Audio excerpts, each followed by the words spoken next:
Hi hello അസ്സാം വലൈക്കും. അപ്പോൾ ഇന്നൊരു റെസിപ്പി വീഡിയോ ആണ്. നല്ല ഈസി ടേസ്റ്റി ആർക്കും ഉണ്ടാക്കാൻ പറ്റും നല്ല ഫ്ലഫി ആയിട്ടുള്ള ഗീ കേക്കാണ്. അപ്പോൾ നാട്ടിലൊക്കെ നമ്മൾ ഇടയ്ക്ക് വാങ്ങിക്കാറുണ്ട്. അപ്പോൾ ഇവിടെ അവൈലബിൾ അല്ലല്ലോ. അപ്പോൾ അതുകൊണ്ട് ഞാൻ വിചാരിച്ചു ഒന്നും ഉണ്ടാക്കി നോക്കാമെന്ന്. അപ്പോൾ നമ്മൾ കുറച്ച് വീഡിയോസൊക്കെ നോക്കിയിട്ട് അതിൽ നിന്ന് സക്സസ് ആയപ്പോൾ ഞാൻ ഒരു വട്ടം ഉണ്ടാക്കി സക്സസ് ആയപ്പോൾ വീണ്ടും ഉണ്ടാക്കുകയാണ്, നിങ്ങൾക്ക് ഷെയർ ചെയ്യാമെന്ന് വിചാരിച്ചു. അപ്പോൾ അതിന് വേണ്ടിയിട്ട് ഒരു ബൗളെടുത്തു. അതിൽ 2 എഗ്ഗ്, 1 കപ്പ് പഞ്ചസാര, 250 ml കപ്പാണ്, ഒരു ഗ്ലാസ് ആണെങ്കിൽ അങ്ങനെ എടുത്താൽ മതി. എന്നിട്ട് ജസ്റ്റ് അത് ബീറ്റ് ചെയ്തുകൊണ്ടിരിക്കുക. ജസ്റ്റ് ഒന്ന് ബീറ്റ് ചെയ്താൽ നിങ്ങൾക്ക് സ്പൂണ് മതി ഇട്ടാൽ, ഒരിക്കലും ബീറ്ററിൻ്റെ ആവശ്യമൊന്നുമില്ല. അത്രയും ഈസിയാണ്. കുറച്ച് ഐറ്റംസ് വെച്ചിട്ട് നല്ല ടേസ്റ്റ് ആയിട്ടുള്ള നല്ല ഇങ്ങനെ എന്താ പറയുക വായിലിട്ട് അങ്ങനെ മെൽറ്റായി പോകുന്ന കേക്കാണ്.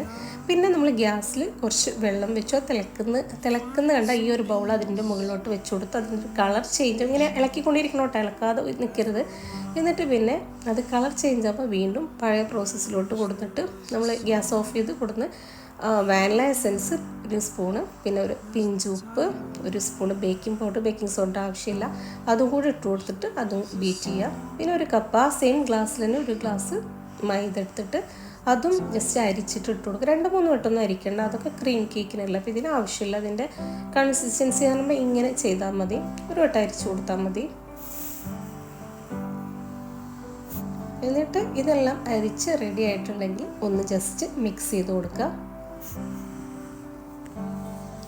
നിങ്ങൾ എന്തായാലും ഒന്ന് ട്രൈ ചെയ്ത് നോക്കണം കേട്ടോ. അത്രയും ടേസ്റ്റിയാണ്. എനിക്ക് 100% ഉറപ്പ് പറയാൻ പറ്റും ഈ ഒരു റെസിപ്പി. പിന്നെ ഈസി അല്ലേ, അങ്ങനെ കൂടുതൽ ഇൻഗ്രീഡിയൻസ് വേണ്ട, ഒന്നും വേണ്ട. പിന്നെ പെട്ടെന്നായി കിട്ടുകയും ചെയ്യും കേട്ടോ. അങ്ങനെ പിന്നെ അടുത്ത ഇതൊക്കെ ഒന്ന് മിക്സ് ചെയ്ത് വെച്ചിട്ട് ശേഷം നമുക്ക് പിന്നെ കുറച്ച് പാൽ വേണം. ഈ ഗ്ലാസിൻ്റെ 1/2 കപ്പ് പാലും 1/2 കപ്പ് നല്ല ഗീയും വേണം. അപ്പോൾ ഇത് രണ്ടും കൂടി മിക്സ് ചെയ്തിട്ട് ഒരു ബൗളിൽ എടുത്തിട്ട് ഗ്യാസിൽ വെച്ചിട്ട് പാലും മിൽക്കും കൂടി രണ്ടും ഹാഫ് തന്നെ സെയിം അളവിനെ ഒന്ന് തിളപ്പിക്കണം. അപ്പോൾ ആ തിള വന്നിട്ടുണ്ട്, അത് ഓഫ് ചെയ്തിട്ട് ഇതിലോട്ട് ഒഴിച്ചു കൊടുക്കും. ചൂടായാലൊന്നും കുഴപ്പമൊന്നുമില്ല, ചൂടാറാൻ വേണ്ടിയിട്ടൊന്ന് വെയിറ്റ് ചെയ്യേണ്ട. എന്നിട്ട് മിക്സ് ചെയ്യുക.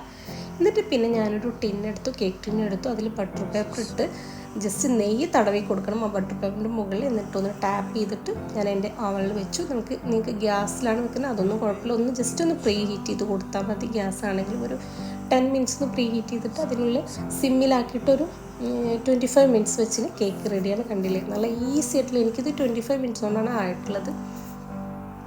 നല്ല ഈസി ആയിട്ടുള്ള നല്ല സോഫ്റ്റ് ആയിട്ടുള്ള എന്താ പറയുക, അത്രയും മെൽട്ടായിട്ട് വായിലിട്ട് അലിഞ്ഞു പോകുന്ന കേക്കാണ്. ഭയങ്കര ടേസ്റ്റാണ് കേട്ടോ. നമ്മൾ ആ ഷോപ്പിൽ നിന്ന് മേടിക്കുന്ന അതേ ടേസ്റ്റിൽ തന്നെ നമുക്ക് കിട്ടിയിട്ടുണ്ട്. നിങ്ങൾ എന്തായാലും ഒന്ന് ട്രൈ ചെയ്ത് നോക്കുക. അപ്പോൾ നിങ്ങൾക്കും അറിയാമല്ലോ. അപ്പോൾ ഗീ കേക്ക് ഇഷ്ടപ്പെടുന്നവരൊക്കെ ഒന്ന് ട്രൈ ചെയ്ത് നോക്കട്ടോ. അപ്പോൾ വീഡിയോ ഇഷ്ടമായിട്ടുണ്ടെങ്കിൽ എല്ലാവരും ഒന്ന് സബ്സ്ക്രൈബ് ചെയ്യുക. അപ്പോൾ ഓക്കെ, ബൈ.